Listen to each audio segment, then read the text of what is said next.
আসসালামু আলাইকুম। Hello everyone. সবাই কেমন আছেন? আজ আমি আপনাদের দেখাবো কিভাবে একটি সিঙ্গেল ফেজ মোটর কন্ট্যাক্টর দিয়ে সংযোগ করা হয়। সাথে থাকুন, দেখতে থাকুন। ম্যাগনেটিক কন্ডাক্টর দ্বারা একটি সিঙ্গেল ফেজ মোটর সংযোগ করতে হলে আমাদের যে ইকুইপমেন্টগুলো লাগবে এগুলো আমরা দেখে আসি।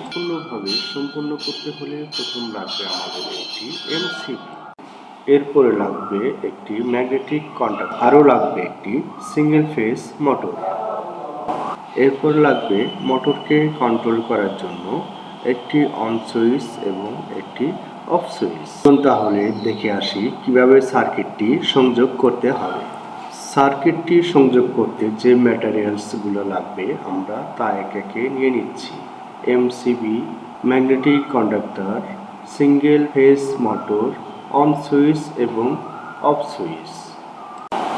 একে একে সব ম্যাটেরিয়ালস নেওয়া হয়ে গেল। এবার সংযোগের পালা। প্রথমে আমরা সার্কিট ব্রেকার থেকে সংযোগ শুরু করব। ফেজ এবং নিউট্রাল দুটি লাইন সার্কিট ব্রেকারের ইনপুট টার্মিনালে সংযোগ করে দিলাম। এরপরে আমরা নিউট্রালকে সরাসরি সার্কিট ব্রেকারের অপর প্রান্ত থেকে কয়েলে সংযোগ করে দিলাম এবং এরপরে যাচ্ছি আমরা ফেজ সরাসরি অফ সুইচের প্রথম টার্মিনালে এবং অফ সুইচের দ্বিতীয় টার্মিনাল থেকে অন সুইচের প্রথম টার্মিনালে সংযোগ করব এবং অন সুইচের দ্বিতীয় টার্মিনাল থেকে ম্যাগনেটিক কন্ডাক্টরের অক্সিলারি সেকশন NO-র এক প্রান্তে সংযোগ করে দেব এবং অক্সিলারির NO প্রান্তের টার্মিনাল থেকে আমরা সরাসরি ম্যাগনেটিক কন্ডাক্টরের কয়েলের অপর প্রান্তে সংযোগ করে দেব। এরপর অফ সুইচের দ্বিতীয় টার্মিনাল থেকে সরাসরি চলে যাও ম্যাগনেটিক কন্ডাক্টরের NO-র অপর প্রান্তে। কন্ট্রোলিং সার্কিট শেষ। এবার পাওয়ার সার্কিট। পাওয়ার সার্কিট সম্পন্ন করতে হলে আমাদের একটি ফেজ এবং একটি নিউট্রাল লাইন ম্যাগনেটিক কন্ডাক্টরের পাওয়ার টার্মিনালে ইন করাতে হবে।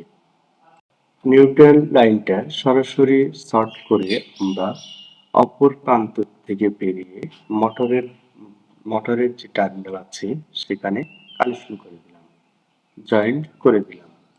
এরপরে ফেজ থেকে আরেকটি লাইন নিয়ে ম্যাগনেটিক কন্ডাক্টরের পাওয়ার পয়েন্টের